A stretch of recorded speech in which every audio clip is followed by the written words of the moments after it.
So আমরা যারা দ্রুত ইংরেজি শিখতে চাচ্ছি তাদের জন্য এই লেসনটি খুবই হেল্পফুল হবে, কারণ এই লেসন থেকে আমরা আজকে শিখতে পারবো কিভাবে কোয়েশ্চেন্স করতে হয়, অর্থাৎ আমরা যে কনভারসেশনটা চালিয়ে যাব সেটা কিভাবে করব, এর জন্য তো আমাদের কোয়েশ্চেন্স মেকিং শিখতে হবে। সো আজকের এই লেসন থেকে আমরা সেটাই শিখব, কিভাবে সহজ পদ্ধতিতে সহজভাবে আমরা কোয়েশ্চেন্স করতে পারি এবং ইংরেজিতে কথা বলতে পারি সেটা শিখব আজকের এই লেসন থেকে। So as you can see, this is Mukul Hossain, and from this today's lesson we will learn that I told you earlier. So let's get started our today's lesson. So শুরু করার আগে বলতে চাই, যারা এখনও চ্যানেলটিকে subscribe করেননি বা করেননি তাদেরকে বলবো প্লিজ সাবস্ক্রাইব করে দাও, আর পাশে থাকা বেল আইকনটি অবশ্যই অন করে দিবে যাতে করে এই ধরনের লেসন তোমরা সবার আগে পেয়ে যাও। Okay, let's take start our today's lesson. So as you can see, questions making দুটিভাবে করা যায়। পৃথিবীতে আমরা যত ধরনের কোয়েশ্চেন্স করে থাকি সেটা দুটিভাবে হয়ে থাকে। And first one is verbal বা yes no questions, another one is WS questions. But today we will learn how to make WS questions, because আমরা in the previous lesson we have already learned verbal or yes no questions. Already আমরা এই verbal এবং yes no questions শিখে ফেলেছি। তাও একটি বলে দিচ্ছি, ভার্বাল কোয়েশ্চেন্স হচ্ছে am is are was were দিয়ে, অর্থাৎ ভার্ব দিয়ে যে প্রশ্ন করা হয় সেটাকে বলা হয় yes no questions or verbal questions. And WH questions বলা হয়, অর্থাৎ যে ধরনের ডব্লিউএস ওয়ার্ডসগুলো রয়েছে এই ডব্লিউএস ওয়ার্ডস দিয়ে যে ধরনের কোয়েশ্চেন্স করা হয় সেগুলোকে বলা হয় ডব্লিউএস কোয়েশ্চেন্স। অ্যান্ড আমরা জানি 7টি ডব্লিউএস ওয়ার্ড রয়েছে, যেই 7টি ডব্লিউএস ওয়ার্ড দিয়েই আমি আপনাদেরকে শেখাচ্ছি বা তোমাদেরকে শেখাচ্ছি। সো আমার ছোটো যারা আছো, okay let's take a start. Okay, আজকে আমরা শিখব ওয়াই দিয়ে কিভাবে আমরা আসলে প্রশ্ন করতে পারি। ওয়াই, সো ওয়াই দিয়ে আমরা কিভাবে প্রশ্ন করব সেটা একবার দেখে নেই। ওয়াই কোন পারপাসে আমরা ব্যবহার করব, ওয়াই ব্যবহার করব কেন, বা কোনো প্রশ্নের বা কোনো জিনিসের বা কোনো উত্তরের কারণ জানতে। ঠিক আছে, হোয়াই মানে কেন, অথবা একটা বিষয় মনে রাখবো আমরা, কারণ জানতে, অর্থাৎ কেন তুমি এই কাজটা করলে, একটা কারণ জানার জন্য আমরা সাধারণত প্রশ্ন করে থাকি হোয়াই দিয়ে। সো একটু গঠনটা আমরা দেখে নেই। প্রথমে আমরা ইউজ করব হোয়াই, তারপর ব্যবহার করব আমরা আমাদের কাঙ্ক্ষিত যে ভার্ব সেটি, তারপরে সাবজেক্ট, এরপরে আবার ব্র্যাকেটের ভিতরে আছে ভার্ব 1, ভার্ব 3, অর্থাৎ ভার্বের প্রেজেন্ট ফর্ম অথবা ভার্বের পাস্ট পার্টিসিপল ফর্ম কখনো কখনো ইউজ করতে হয়, আবার কখনো ভার্ব লাগেও না। সো এই জন্য ব্র্যাকেটের ভিতরে দিয়েছি, প্রয়োজন হলে নিব। তারপরে আদার ওয়ার্ডস, তারপরে তো আমাদের এই প্রশ্নবোধক চিহ্নটি। সো এখানে একটি ডায়াগ্রাম দেখতে পাচ্ছেন, আশা করি অনেক উপকারে আসবে। আমি খুব সহজভাবে সাজিয়েছি। দেখা যাক হোয়াই, হোয়াই মানে তো আমরা জেনে গেলাম কেন বা কারণ জানতে। সো আমরা হোয়াই দিয়ে যখন প্রশ্ন করতে যাব, এখানে একটি কেমন যেন চিত্র দেখতে পাচ্ছেন, রাইট? সো যন্ত্রটি আমি বুঝিয়ে দিচ্ছি। যেমন আমরা যদি হোয়াইয়ের সাথে আমরা যদি ডিড দিয়ে প্রশ্ন করতে চাই, এটা কোন মিনিং দাঁড়াবে, কোন সিচুয়েশন বোঝাতে। আমরা যদি অতীতের কোনো কারণ জানতে চাই তখন আমরা ব্যবহার করব হোয়াই এর পরে ডিড। তখন আমরা এই যেখানে যে ভার্ব দিয়েছি না, এখানে আমরা ডিড ব্যবহার করব যদি অতীতের কোনো কারণ জানতে চাই। যেমন আমরা যদি বলি যে হোয়াই ডিড আই গো, কেন আমি গিয়েছিলাম, একটা কারণ জানার জন্য বলছি, কেন আমি গিয়েছিলাম। হোয়াই ডিড আই গো, কেন আমি গিয়েছিলাম। সো ডিয়ার লার্নার্স, আমি এখানে কিন্তু বাংলা লিখে দিইনি, বাট আমি বাংলা বলে দিচ্ছি। এর পরের যে এক্সাম্পলগুলো আছে ওগুলোতে আমি বাংলা দিয়ে দিব, ঠিক আছে? ওকে, হোয়াই ডিড আই গো, আমি কেন গিয়েছিলাম। এখন যদি বলি আমি কেন শিখেছিলাম, তাহলে হোয়াই ডিড আই লার্ন, কেন আমি শিখেছিলাম। সো এখানে শুধু যে কাঙ্ক্ষিত যে জিনিসটা এটা চেঞ্জ করে দিলেই, এই ভার্বটি চেঞ্জ করে দিলেই কিন্তু আপনি একাধিক সেন্টেন্স বা কোয়েশ্চেন্স করতে পারবেন। So why did you go, তুমি কেন গিয়েছিলে বা আপনি কেন গিয়েছিলেন। হোয়াই ডিড দে গো, কেন তারা গিয়েছিল। হোয়াই ডিড উই গো, কেন আমরা গিয়েছিলাম। হোয়াই ডিড উই মিট, কেন আমরা দেখা করেছিলাম। বা হোয়াই ডিড ইউ মিট, তুমি কেন দেখা করেছিলে। হয় না? হয় অ্যাকচুয়ালি। এবার ডিড দিয়ে আমরা কিন্তু এই কথাগুলো বোঝাতে পারি, যেমন why did he or she go, কেন তিনি গিয়েছিল বা কেন সে গিয়েছিল। বলতে পারি হোয়াই ডিড, যে কোনো ধরো একটা নাম, ধরুন মুকুল বললাম, হোয়াই ডিড মুকুল গো, কেন মুকুল গিয়েছিল।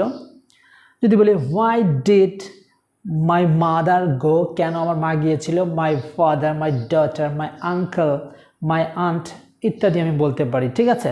বা হোয়াই ডিড ইট গো, এটি কেন গিয়েছিল বলতে পারি। তার মানে একটা বিষয় শিখলাম যে ওয়াই এর পরে ভার্ব ডিড দিব, এই যে এখানে যে কথাগুলো লিখেছি এগুলোকে বলা হয় সাবজেক্ট বা কর্তা। এই যত ধরনের কর্তা আছে সকলের সাথে এই ডিড ভার্বটি ব্যবহার করতে হয়, করা যায়। ঠিক আছে, এই জন্য আমি এটা কোনো তীর চিহ্ন দিয়ে বুঝিয়ে দিইনি। তার মানে ওয়াই এর পরে ডিড দিব, ডিড সকল সাবজেক্টের সাথে যাবে, যে কোনো সাবজেক্ট, দে, উই, আই ইত্যাদি যেটাই বলে না কেন ডিড দিয়ে করতে পারবেন। এখানে শুধু মনে রাখতে হবে আমরা অতীতের কারণ জানতে ডিড ব্যবহার করব। ঠিক আছে, এইবার আমরা ডু ব্যবহার দিয়ে শিখব ওয়াই দিয়ে। ডু দিয়ে কি, সেটা হচ্ছে বর্তমানের কোনো কাজ এর কারণ জানতে, বর্তমানে কোনো কেন তুমি এই জিনিসটা করো আর অথবা কেন তুমি করেছো এই কারণটা আমি জানতে চাচ্ছি, সেক্ষেত্রে আমরা ডু ব্যবহার করব বা ডাজ ব্যবহার করব। এখন ডু কখন, ডাজ কখন একটু পরে ক্লিয়ার হয়ে যাবে। ডু দিয়ে আগে দেখে নেই। ওয়াই ডু আই গো, কেন আমি যাই, এটা বাংলা কি, কেন আমি যাই। এর আগে ছিল কেন আমি গিয়েছিলাম, আর এখন হচ্ছে কেন আমি যাই। তাহলে ওয়াই ডু আই গো, কেন আমি যাই। ওয়াই ডু ইউ গো, তুমি কেন যাও। ওয়াই ডু দে গো, কেন তারা যায়। ওয়াই ডু উই গো, কেন আমরা যাই। এখন যদি বলি কেন আমরা শিখি, তাহলে why do we learn. Learn মানে কি, শেখা। কেন আমরা শিখি। এবং যদি বলি কেন আমরা ইংরেজি শিখি, তাহলে হবে why do we learn English, কেন আমরা ইংরেজি শিখি। এখন ধরুন গো আছে, এরপরে আমরা আরও কথা সাজা দিতে চাই, দিতে পারবো। যেমন why do you go to hospital, কেন তুমি হাসপাতালে যাও। ঠিক আছে না, বলতে পারি। এখানে আপনার পছন্দ মতো কথা সাজিয়ে দেবেন। সো এবার আমরা ডু দিয়ে শিখে গেলাম। এখন ডু এর সাথে তীর চিহ্ন দিয়ে আমি এখানে কয়েকটি সাবজেক্ট দিয়েছি, যেমন উই, দে, ইউ, আই, আরও কিছু হতে পারে, একাধিক যে কোনো ধরনের নাম হতে পারে একাধিক, যেমন you and I, Rahim and Karim ইত্যাদি নাম বুঝাইলে আমরা এর সাথে ডু ব্যবহার করব। এখন ডাস কখন ব্যবহার করব, দেখুন এখানে খেয়াল করতে হবে। যেমন ওয়াই ডাস যদি বলি, ডাস তখন আই বলতে পারবো না, ইউ বলতে পারবো না, দেও বলতে পারবো না, উইও বলতে পারবো না। কেন, কারণ ডাজের সাথে আই, ইউ, দে বা উই এগুলা হয় না। ঠিক আছে, এগুলোর সাথে যায় না। এটা যায় কাশের সাথে, মানে কিসের সাথে, এখানে আমরা লিখে দিয়েছি। এই কয়েকটা সাবজেক্ট যেখানেই দেখবেন তখন আপনাকে ডাজ ব্যবহার করতে হবে যদি বর্তমানের কোনো কারণ জানতে চান। যেমন why does he or she go, কেন সে যায়। হি অর শি এর ব্যবহার করেছি, এই জন্য ডাজ ব্যবহার করেছি। তাহলে why does he or she go, কেন সে যায়। ওয়াই ডাস মুকুল গো, কেন মুকুল যায়। ওয়াই ডাস ইট গো, কেন এটি যায়। ওয়াই ডাস মাই মাদার গো, কেন আমার মা যায়। ওয়াই ডাস মাই ব্রাদার গো, কেন আমার ভাই যায়। সো এখানে আমরা দেখলাম যে থার্ড পারসন সিঙ্গুলার নাম্বার বা এই ধরনের ওয়ার্ড যেখানেই দেখব তার সাথে আমরা ডাস দিয়ে প্রশ্ন করব। ঠিক আছে, বর্তমানের কথা বোঝাতে। আশা করি এই যে ডি, ডু এবং ডাজের ব্যবহার ওয়াই দিয়েও শিখে গেলেন। ঠিক আছে, ওকে। তারপরে এখানে যে কোনো ধরনের ভার্ব, যেমন গো লিখেছি, গো দেওয়া যায়, তারপরে লার্ন দেওয়া যায়, তারপরে ওয়ার্ক দেওয়া যায়, যে কোনো ধরনের ওয়াচ দেওয়া যায়, সো প্লে দেওয়া যায় ইত্যাদি, আন্ডারস্ট্যান্ড দেওয়া যায়। এই যে সকল ধরনের যে প্রাসঙ্গিক কথাটা আপনার প্রয়োজন সেটা এখানে বলে দিবেন। এখন কথা হচ্ছে ডি, ডু বা ডাস এগুলো ছাড়া কি এখানে আর কোনো ভার্ব হয় না? হ্যাঁ, হতে পারে। উইল হতে পারে, শ্যাল হতে পারে, ক্যান হতে পারে, তারপরে মে হতে পারে, মাইট হতে পারে, হ্যাভ হ্যাজ হতে পারে ইত্যাদি ভার্ব হতে পারে। এখানে কাঙ্ক্ষিত ভার্বটা নেবেন, এটা ক্রিটিক্যাল ছিল, এই জন্য আমি এটা বুঝিয়ে দিলাম। সো আরও কিছু এক্সাম্পল দেখি, দেখা যাক। সো ওয়াই দিয়ে, যেমন আমরা বলি, যদি বলি তোমার দেরি হলো কেন, অনেক সময় বলি না তোমার দেরি হলো কেন, এই কারণটা জানতে চাচ্ছি, তোমার দেরি হলো কেন, ক্লাসে আসতে তোমার দেরি হলো কেন। সো এটা আমরা বলবো কীভাবে, ওয়াই আর ইউ লেট, তোমার দেরি হলো কেন, কেন তোমার দেরি হলো, একই কথা। ওয়াই আর ইউ লেট, কেন তোমার দেরি হলো বা তোমার দেরি হলো কেন, এটা জানতে চাইলাম। অ্যানাদার এক্সাম্পল, কেন তুমি ইংরেজি শিখছো, দ্যাট মিন্স একটা জিনিস চলমান, শিখছো মানে এখনও শিখছে।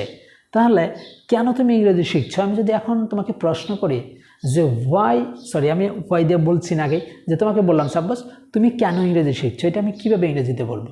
এক্স্যাক্টলি আমি বলতে পারি why are you learning English, কেন তুমি ইংরেজি শিখছো। দেখুন এখানে ওয়াইয়ের পরে আর হয়েছে, এখানে আমার যে কোনো প্রাসঙ্গিক কথা নিব, আর হয়েছে, তারপরে সাবজেক্ট দিয়েছি, এখানে দেখুন আইএনজি ফর্ম হয়েছে। সো এখানে তো V1 V3 আইএনজি ফর্ম নাই। হ্যাঁ, এখানে আইএনজি ফর্মও হতে পারে, সেটা নির্ভর করবে আমি কি বলছি। ঠিক আছে, so why are you learning English, তুমি কেন ইংরেজি শিখছো। বলতে পারি না? এক্স্যাক্টলি বলতে পারি। সো এখন যদি বলি why are you going to market, কেন তুমি মার্কেটে যাচ্ছ বা বাজারে যাচ্ছ, বা কেন তুমি শপিং মলে যাচ্ছ, কেন তুমি বাহিরে যাচ্ছ, ইত্যাদি বলতে পারি এই হোয়াই দিয়ে। সো এনাদের একটা এক্সাম্পল দিচ্ছি আমি, খুব ইন্টারেস্টিং একটি এক্সাম্পল। তারা পার্টিতে আসেনি কেন? একটা নেগেটিভ কথা, তারা পার্টিতে আসেনি কেন আমি জানতে চাচ্ছি। সো এটা হবে কীভাবে? হোয়াই ডিডন্ট, আসেনি কেন, দ্যাট মিন্স অতীতের কথা, আসেনি কেন, আমরাও গিয়েছিলাম, সে আসেনি কেন, মানে আসে নাই, দ্যাট মিন্স অতীতের কথা বোঝাচ্ছে, তাই না? এই জন্য আমরা দিব হোয়াই ডিড, আর যেহেতু নেগেটিভ এই জন্য নট দিব, ঠিক আছে? ডিড নটও দিতে পারতাম, আমি ডিডেন্ট দিয়েছি, ঠিক আছে? So why didn't they come for a party, so তারা কেন পার্টিতে আসেনি, বা তারা পার্টিতে আসেনি কেন, এটা আমি জানতে চাচ্ছি। সো এখানে একটা বিষয় মনে রাখতে হবে, দের পরে সাবজেক্ট যে লিখেছি এখানে অলওয়েজ ভার্বের প্রেজেন্ট ফর্ম হবে, আমি তো লিখেই দিয়েছি, ঠিক আছে? সো যেহেতু আমি ডিড ইউজ করছি এই জন্য প্রেজেন্ট ফর্ম ইউজ করবো। Okay, why didn't they come for a party, তারা কেন পার্টিতে আসেনি, বা তারা পার্টিতে আসেনি কেন, এটা আমি জানতে চাচ্ছি। সো এনাদের একটি এক্সাম্পল দিচ্ছি, খুবই ইন্টারেস্টিং একটি এক্সাম্পল। কেন আপনি মার্কিন যুক্তরাষ্ট্রে পড়াশোনা করতে যাচ্ছেন? যাচ্ছেন মানে চলমান একটা ঘটনার কথা বলছে, যাচ্ছেন, ঠিক আছে? কেন তুমি আমেরিকাতে পড়ালেখা করার জন্য যাচ্ছ, বা আপনি কেন আমেরিকাতে পড়ালেখা করার জন্য যাচ্ছেন, এটা আমি জিজ্ঞাসা করতে চাচ্ছি। তাহলে এটা কেন হবে, মানে কিভাবে হবে, কেন ইংরেজি কি? হোয়াই। তাহলে আমরা হোয়াই দিলাম। এখন হওয়ার পরে তো আমাদেরকে ভার্ব দিতে হবে। সো আমরা ভার্ব কী নিব, এটা নির্ভর করবে এরপরে যে সাবজেক্টটা আমরা দিব সেটার উপরে। এখানে যেহেতু ইউ দিয়েছি, যেহেতু আপনির সাথে ইউই যায়, আর ইউ এর সাথে আর হয়, ঠিক আছে? ইউ এর সাথে কি হয়? আর হয়। ইতিপূর্বে যে লেসন, যারা লেসন দেখেছিলেন তাদেরকে আমি এখানে কিন্তু লিখে দিয়েছিলাম যে কোন সাবজেক্টের সাথে কোন জিনিসটা ব্যবহার করবেন। So why are you gonna it's a short form of going to এর শর্ট ফর্ম হচ্ছে গানা, ঠিক আছে? যেটা নেটিভ স্পিকারটা বলে থাকে। Okay, why are you gonna study in the US. সো তাহলে কেন তুমি আমেরিকাতে বা যুক্তরাষ্ট্রে পড়াশোনা করার জন্য যাচ্ছ, এটা এভাবে বলতে পারি, why are you gonna study in the US. So কেন তুমি আমেরিকাতে পড়াশোনা করা যাচ্ছ বা যুক্তরাষ্ট্রে কেন পড়াশোনা করতে যাচ্ছ, সেটা কিন্তু আমরা এভাবে বলতে পারি। সো এই ছিল হোয়াই দিয়ে কিভাবে আসলে প্রশ্ন করতে হয়। সো আশা করি লেসনটি বুঝতে পেরেছেন। এরপরে কিন্তু আরও ডব্লিউএস মানে ওয়ার্ডস রয়েছে, বাট লেসনটি বড় হয়ে যাচ্ছে। আমরা এরপরের লেসনে আমরা শিখব যে আরও যে লেটার্সগুলো আছে সেগুলো দিয়ে কিভাবে প্রশ্ন করতে হয়। আমি ছোট ছোট করে করাচ্ছি, ছোট ছোট করে করানোর পিছনে কারণ হচ্ছে যাতে করে আপনি প্রপারলি ইংরেজিটা শিখতে পারেন। এটা একটা সময় পান প্র্যাকটিস করার জন্য। আমি একাধিক দিলে আমি এক লেসনে শেষ করতে পারতাম, কিন্তু ওই দেখতেই শুধু ভালো লাগবে আর শেখা আর হবে না। সো এটাই। সো আমরা হোয়াই দিয়ে শিখে ফেললাম। এভাবে জাস্ট প্র্যাকটিস করতে হবে in your day to day life, otherwise আপনি ইংরেজি শিখতে পারবেন না। সো ইংরেজি শেখার মন্ত্র একটাই, যদি আমাকে জিজ্ঞেস করেন, সেটা হচ্ছে practice, practice and practice. So from today you will start to practice. আজকে থেকে আপনি প্র্যাকটিস শুরু করবেন আশা করি, তাহলে আপনার জড়তা বা আপনার ভয় ইত্যাদি কেটে যাবে। সো আমি আবারও বলছি, আজকে থেকে যদি আপনার ইংরেজি শেখার একটা ড্রিম থাকে, স্বপ্ন থাকে, আর সেটা যদি পূরণ করতে চান, তাহলে অবশ্যই আজকে থেকে প্র্যাকটিস করতে হবে। যদি আপনার পার্টনার না থাকে তাও প্র্যাকটিস করতে হবে, পার্টনার থাকলেও প্র্যাকটিস করতে হবে। এই যে আমার পার্টনার নেই, অমুকটি, এটা দিয়ে আপনি অজুহাত দিয়ে কোনো লাভ নেই। সো আপনাকে প্র্যাকটিস করতে হবে। This is the thing. So that is the thing that I have taught you. So that is the thing. So সকলকে ধন্যবাদ। আর যারা এ ধরনের আরও লেসন পেতে চান তাদেরকে বলবো এই সাইটে ক্লিক করে আপনারা সাবস্ক্রাইব করে পাশেই থাকবেন। Until then, have a nice day.